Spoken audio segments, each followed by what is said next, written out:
In this SUPboard review, we're going to be looking at definitely one of the best looking iSUPs we've seen this year. We're going to be looking at the 11.2 Starboard Tikhine in the Wave graphic. This board's going to be aimed at getting people on the water for the first time or people wanting a really good quality all-round paddleboard. The specifications for this board is 11.2 long, it's 32 inches wide, it's 4.75 inches thick, brings the literage in at 261 litres in volume, weighs just under 11 kilograms when we weighed it. It comes with 3 fixed fins and it retails at £899 with an aluminium 3-piece paddle. So this board is the same construction that you find with the other Starboard Zen boards. It has a drop stitch internal core, wrapped in multiple layers of PVC. It's got hard standing plates under your feet to make the board feel extra rigid, and it's also got things called 2000D twin compression stringers at the top and the bottom of the board, which sounds pretty cool, but basically it's extra reinforcing bits of material underneath the deck pad here, going most of the length of the board on the top and the full length of the board on the bottom. Now, looking at the features and fittings you get on the board, obviously let's look at the graphics here. So a really beautiful graphic on this board. This has been produced and painted by Sonny Honshite, which is one of the top SUP racers, and she's also an amazing artist. She's produced 2 different graphics for this year, a Tikhine Wave, which is this one, and a Tikhine Sun, which is the pink version. And really, when you're paddling this board and you're on the beach and you've got people around this board, they do sort of flock to this board because it is a very good looking product. And it's so nice to have something really good looking on an inflatable paddleboard, because to be honest, a lot of iSUPs in the market on the industry are a little bit boring, and this board is far from that. So a really good looking graphic, and I really like the Wave and also the Tikhine Sun that she made as well. So apart from that, you've got your bungees up at the front there, which you'd expect on an iSUP. It's definitely of this size, great for putting your storage and your cargo underneath. Moving down to the deck pad, you've got your color-coded deck pad that you've got with your graphics, and also when you're looking at the deck pad, you can see the extra reinforcing areas that Starboard have been talking about, like the reinforcing pads where you're standing under here, and also there's the stringer, the strips of material that are underneath the board that raise the deck pad up slightly, but really you can see what's in this board. The center of the board is finished off with a really big solid carry handle. It's not padded, so there's no padding there, but it is a very easy, a large carry handle to get your hand into. But why would you need to use this carry handle when you've got probably the coolest carrying strap in the business? This is a slimline bungee strap that pings back to the side of the board, so when you're paddling it, it doesn't get in the way at all. But when you want to walk down the beach, it's got a super padded shoulder strap. It comes out of the board like this, and you can take it off the board as well. This is a really neat feature, and when we've seen people use this board, this is the thing they carry the board with straight away. Very easy to use, and again, for longer distances, really great having this padded shoulder strap. Near the back of the board, the deck pad carries on going, a really big deck pad right to the tail, and you've also got the Starboard paddle holder at the back, which doubles up as a handle as well, but you can also slide your paddle in to keep it safe if you're doing stuff like SUP yoga or different sort of fitness maneuvers on the board. And at the back of the board, you've got your leashing point and the inflation valve. The recommended PSI pressure for this board is 16 to 18 PSI, so when we paddled it on the water and in our deflection test, we pumped this board up to the middle of the range, 17 PSI. And obviously the deflection test, which is where we measure the bend, how much the board drops, we put any inflatable paddleboard, all the boards we test, on a deflection test, which is where we put it on a gap of 1.5 meters apart, and we put a weight of 75 kilograms in the center, and then we measure how much the board drops or the deflection of the board. This board dropped 22 millimeters at 17 PSI, which is pretty much exactly the same as last year's blend. I think that dropped at 21 millimeters in the Zen construction. So they're very close in the overall deflection. And dropping 22 millimeters, it means it's a fairly stiff board for its thickness and its pressure, and that's definitely helped by having the extra stringers on the top and bottom of the board. Now, turning the board over, you can clearly see on the bottom here the 2 stringers on the bottom of the board, which are the same ones under the deck pad, but you can't see them.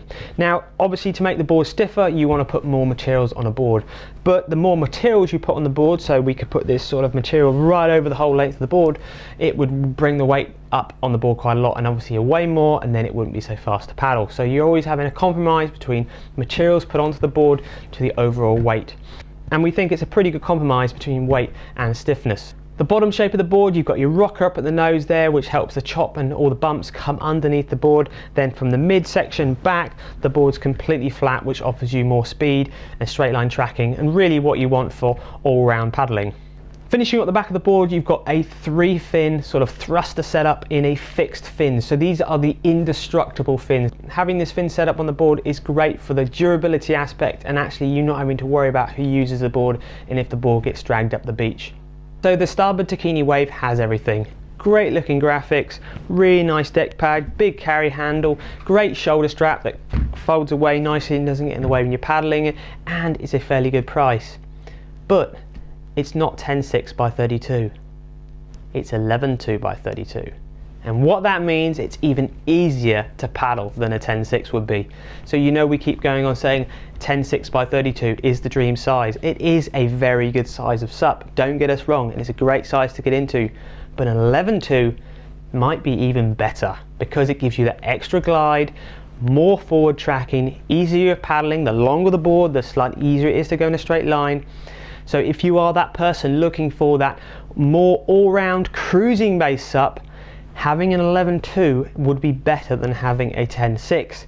And also the great thing about this board shape, because it's basically an 11.2 blend, which is probably Starboard's most popular iSUP I'm sure, is the tail shape. Now the tail is not too wide on this board. Yeah, the downside of not having a super wide tail is it makes step back turns a little bit trickier, but then most people who are onto this sort of board want a board that's super easy to paddle. And if you have a slightly pulled in tail, it makes paddling again even easier. More glide, more speed, and more straight line tracking.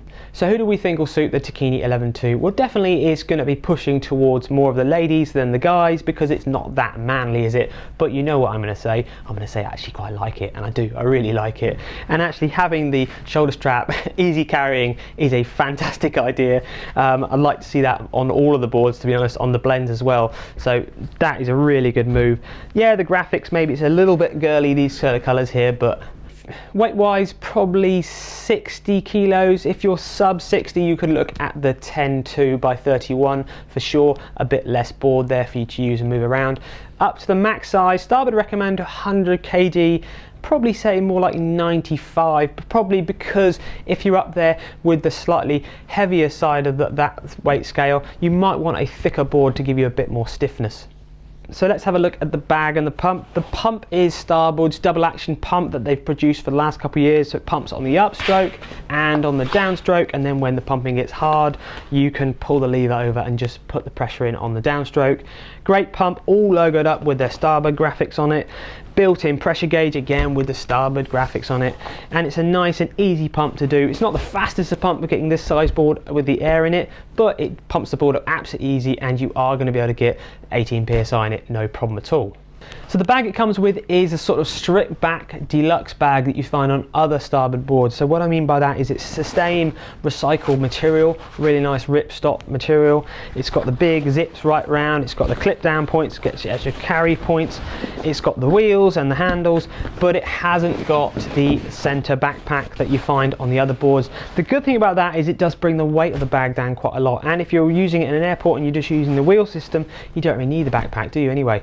So it is a nice lightweight well-made bag, and the material is all made from recycled bottles, which is definitely a good thing.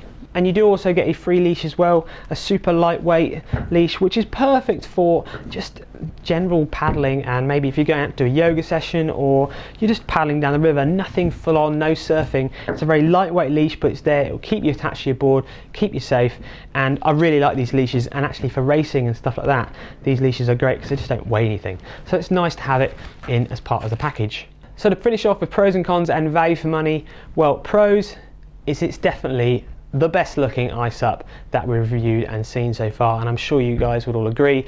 And it also comes in the Tikhine Sun edition as well. Both the boards look fantastic, and they look even better in the flesh. We were looking forward to getting hold of this one.